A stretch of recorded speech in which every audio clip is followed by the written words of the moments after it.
साथ ही इस वीडियो को ज़्यादा से ज़्यादा लाइक करें, कमेंट करें, शेयर करें और चैनल को सब्सक्राइब करना ना भूलें। सभी राष्ट्रप्रेमी भाई बहनों को नमस्ते। मैं हूं दीक्षेंद्र आर्य। आप देख रहे हैं आर्य समाज का सबसे ज़्यादा समय देखा जाने वाला सोशल मीडिया प्रकल्प मिशन आर्यवर्त। आप सभी जानते हैं पिछले दिनों 48 घंटे में 13.5 लाख मिनट से ज़्यादा देखा गया मिशन आर्यवर्त और एक अलग विशेष कीर्तिमान स्थापित किया। पूरी दुनिया में आर्य समाज का सबसे ज़्यादा समय देखा जाने वाला चैनल बना मिशन आर्यवर्त। उसी मिशन आर्यवर्त के सह निदेशक भाई हरपाल आर्य जी हमारे साथ हैं। हरपाल जी, आपका स्वागत है आज के इस विशेष कार्यक्रम में। हरपाल जी से आज हम बात करेंगे मनोज लाकड़ा जी के बारे में। पिछले दिनों आप लोगों ने एपिसोड देखे मनोज जी के बारे में। मनोज जी को 2020 के राष्ट्रीय शिक्षक पुरस्कार के लिए चयनित किया गया है और राष्ट्रपति जी उनको सम्मानित करेंगे। हरपाल जी, क्योंकि मनोज जी आपके साथ खास करके यदि हम बात करें आर्य समाज के युवा संगठन सार्वदेशिक आर्य युग परिषद में कहिए, आपकी टीम शिक्षा दीक्षा में कहिए, या आपके अन्य फॉर्मेट के ऊपर क्विज या जो भी जिस तरह की आप विशेष गतिविधियाँ करते हैं, उनमें सब जगह मनोज आपके साथ रहते हैं। तो मनोज की वो कौन सी क्वालिटीज़ थी, कौन सी विशेषताएं थी जिनके आधार पर हम ये मान सकते हैं कि उनको इतना बड़ा सम्मान मिला? जो अब बातचीत हम कर रहे हैं वो आज एक तरह से पूरा हरियाणा कर रहा है, खास करके शिक्षा जगत जी। सोशल मीडिया पे काफ़ी समय से मनोज जी छाए हुए हैं और उनको हम बात करने की कोशिश कर रहे हैं पर बात नहीं कर पा रहे हैं, इतनी बधाई संदेश उनको मिल रहे हैं। तो 2014 से हम एक साथ काम कर रहे हैं, काफ़ी वक्त बिताया है, लगभग 6 साल का वक्त काफ़ी हो जाता है किसी शख्सियत को पहचानने के लिए, उसको अंदर तह तक जानने के लिए। तो शुरू से जो उनकी जो कार्यशैली है वो एक अपने आप में अनूठी है। उनका जो डेडिकेशन है, किसी भी काम कोई भी जिम्मेदारी उनको दें वो काबिल तारीफ़ है और वही जो डेडिकेशन है आज उनको इस मुकाम पे लेके आया है। मतलब मनोज जी हिंदी के अध्यापक हैं और उन्होंने आईटी के क्षेत्र में इतने बड़ी उपलब्धियां हासिल की, इसके बारे में क्या विचार आपके होंगे? जी, सबसे विशेष बात यही रही कि आईसीटी को लेकर के जो डिपार्टमेंटल कुछ प्रोग्राम रहे हैं, क्योंकि डिजिटल का दौर है तो काफ़ी मिड डे मील की जैसे ऐप है या फिर जी बिल्कुल, सबसे पहला जो स्टेप था वो मिड डे मील के ऐप से ही था। बिल्कुल, उस टाइम शिक्षकों को जो एमडीएम से संबंधित डेटा तैयार करना होता था वो काफ़ी टाइम लगता था। उस परेशानी को उन्होंने समझते हुए अपने बच्चों को मोटिवेट करते हुए एक ऐसी ऐप तैयार की जो कुछ सेकंडों में, कुछ मिनटों में काम सारा उसका डाटा दे देती और ऑथेंटिक डाटा मिल जाता था।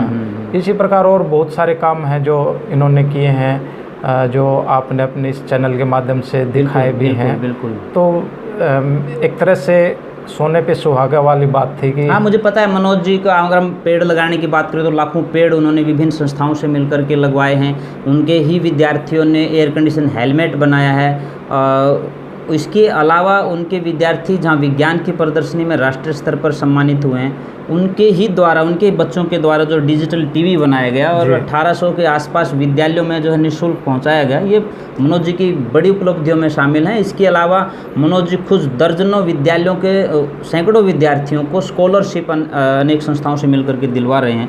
तो एक शिक्षक का इस तरह के सामाजिक वातावरण में काम करना, ये समाज में किस तरह की प्रेरणा देता है? देखिए, शिक्षक एक तरह से सामाजिक होगा उतना ही समाज के लिए बेहतर होता है, क्योंकि सीधा असर जो समाज निर्माण है उसके ऊपर शिक्षक डालता है। क्योंकि समाज निर्माण जो आज के छोटे छोटे नन्हे मुन्ने बच्चे हैं उनके कंधों पे ही रहता है। वो आगे चलकर उन्हीं को एक बेहतर समाज का निर्माण करना होता है और उस प्रक्रिया को मनोज जी बहुत बेहतर तरीके से आगे बढ़ा रहे हैं। उस प्रक्रिया को एक तरह से ये कहें कि डिजिटलाइजेशन के साथ साथ बच्चों को एक सोशल वर्क में भी लेके जा रहे हैं। इनके काफ़ी एक्टिविटीज़ जो सोशल रही हैं, जैसे काफ़ी ऐसे कार्य रहे हैं जो सोशल एक्टिविटीज़ से बच्चों को सीधे तौर पर जोड़ते हैं। जैसे इनका कार्यक्रम, इनके बच्चों का कार्यक्रम रहा है रोड सेफ्टी को लेकर के, जगह जगह नुक्कड़ नाटक दिखाना, और इसके अलावा लिटरेसी को लेकर ये काफ़ी एक्टिव रहे हैं। बच्चों ने काफ़ी बढ़ चढ़ करके इसमें हिस्सा लिया है और बहुत सारी गतिविधियां जो सीधे तौर पर समाज को प्रभावित करती हैं। हरपाल जी, एक आपसे मैं व्यक्तिगत सा प्रश्न कर रहा हूँ और हो सकता है आपको वो अटपटा भी लगे। आपकी बात करें या नवीन लाठर जी की बात करें, सज्जन राठी जी, सुदर्शन पुनिया जी, अलका मदान जी कहिए या सुमन दहिया जी कहिए, स्वीटी भारती कहिए, पवन स्वामी कहिए, ये आपकी एक लंबी चौड़ी बड़ी सी व्यापक टीम है। कहीं ना कहीं आप लोगों में प्रतिस्पर्धा नहीं थी कि भाई मनोज भी, आप लोगों की भी फाइलें जा रही हैं, क्योंकि बराबर के सब एक टीम के मेंबर हैं, सब लोग बराबर मेहनत के साथ काम कर रहे हैं। तो यहाँ पर आपको मनोज जी के चयनित होने पर खुशी है या आपको ये लगता है कि एक प्रतिस्पर्धा थोड़ी कम हो गई? क्या लग रहा है आपको? नहीं, प्रतिस्पर्धा कम हो गई ये तो हमारे बीच का मुकाबला नहीं है केवल, ये तो पूरे हरियाणा का मुकाबला है और पूरे देश का मुकाबला, नेशनल अवार्ड की बात करें तो। बिल्कुल।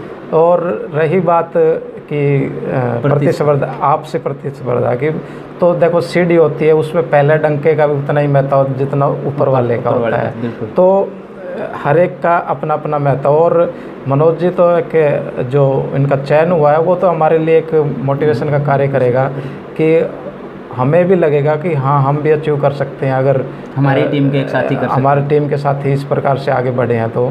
तो ये एक प्रतिस्पर्धा न होकर के एक मोटिवेशन है हमारे पूरी टीम के लिए। मनोज जी का जीवन वास्तव में मोटिवेट करने वाला है, चाहे विद्यार्थियों की बात हो, चाहे शिक्षकों की बात हो, चाहे सामाजिक क्षेत्र में काम करने वाले साथियों की बात हो।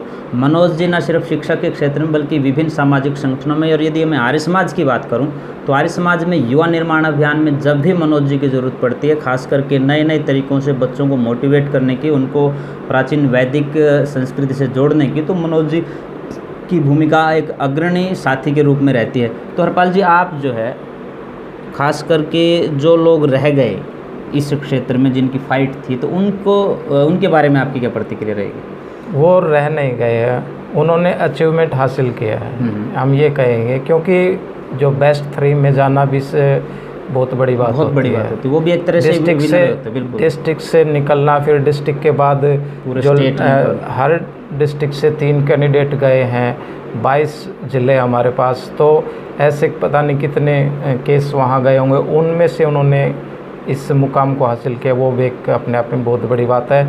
तराशने के बाद हो सकता है, क्या कहेंगे आप? उनको भी शुभकामनाएं देंगे इतने आगे तक? बिल्कुल, शुभकामनाएं तो बिल्कुल बनती हैं उनके लिए जो इस मुकाम को हासिल कर पाए हैं, वो बेस्ट 3 में स्थान बना पाए हैं, कि वो एक ऐसी दौड़ में स्थान बने रहे अपने आप को लास्ट तक की एक अचीवमेंट हासिल किया जा सकता है।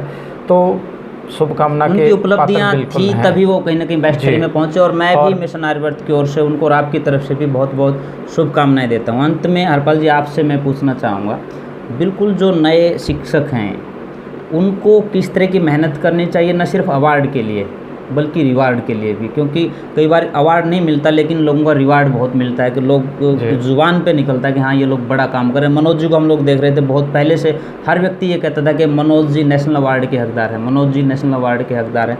तो खास करके अब जो नए शिक्षक आ रहे हैं उनको आप क्या मैसेज देंगे कि वो किस तरह की मेहनत करें ताकि बच्चे भी मोटिवेट हों, उनमें नैतिक स्तर भी बढ़े, समाज के प्रति उनकी जिम्मेदारी जो है ना वो सुनिश्चित हो, और वो अगर उनको अवार्ड मिलता है तो ये और भी अच्छी बात है? इसके लिए सबसे एक छोटा सा मैसेज यही है कि आपके पास जो बच्चे हैं, एक शिक्षक के जो स्कूल में जाता है तो वहाँ उसको क्लास मिलती है, उस क्लास में प्रत्येक स्टूडेंट को ये मान के ट्रीट करें कि ये मेरा अपना बच्चा, और हम अपने बच्चे के लिए क्या क्या जो सुविधाएं हैं इमेजिन करते हैं, वो सारी चीज़ें उन बच्चों को प्रोवाइड करवाने की कोशिश करें। जो सरकार प्रोवाइड करवा रही है उसके अलावा भी आप कुछ चीज़ें जो कर सकते हैं अपने स्तर पे, जो आप अपने बच्चे के खुद के बच्चे के लिए करना चाहें, तो वो एक क्लास के स्टूडेंट के लिए करने की कोशिश कीजिए।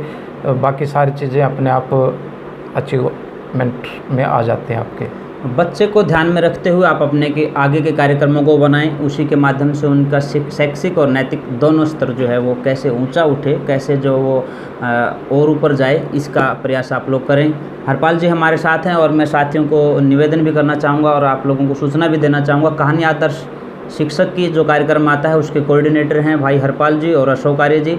आप यदि आपको लगता है कि आपकी उपलब्धियां विशेष हैं और आपका जीवन, आपके कार्य समाज में एक नव निर्माण की नींव को रख सकते हैं, तो आप दोनों साथियों से संपर्क करें। स्क्रीन के ऊपर हमारा नंबर रहता है, उस पर आप बात करके समय लें। और यदि आप यहाँ लगा साथियों को कि आपकी कहानी आदर्श शिक्षक के रूप में मिशन आर्यवर्त के माध्यम से देश दुनिया में जा सकती है, तो आपको स्टूडियो में ज़रूर बुलाएंगे। मेरे साथ थे मिशन आर्यवर्त के सह निदेशक भाई हरपाल आर्य जी। हरपाल जी, आप आज कार्यक्रम में आपका बहुत बहुत धन्यवाद। जी धन्यवाद। साथियों, मैं हूं दीक्षेंद्र आर्य। आप देख रहे थे मिशन आर्यवर्त, आर्य समाज का सबसे ज़्यादा समय देखा जाने वाला सोशल मीडिया प्रकल्प। जुड़े रहिए मिशन आर्यवर्त से। चैनल को सब्सक्राइब नहीं किया तो सब्सक्राइब कर लें और वीडियो को social media format Facebook, WhatsApp, Twitter और इंस्टाग्राम पर शेयर करें। धन्यवाद, नमस्ते। साथियों, इस वीडियो को ज़्यादा से ज़्यादा लाइक करें, कमेंट करें, शेयर करें और चैनल को सब्सक्राइब करना ना भूलें।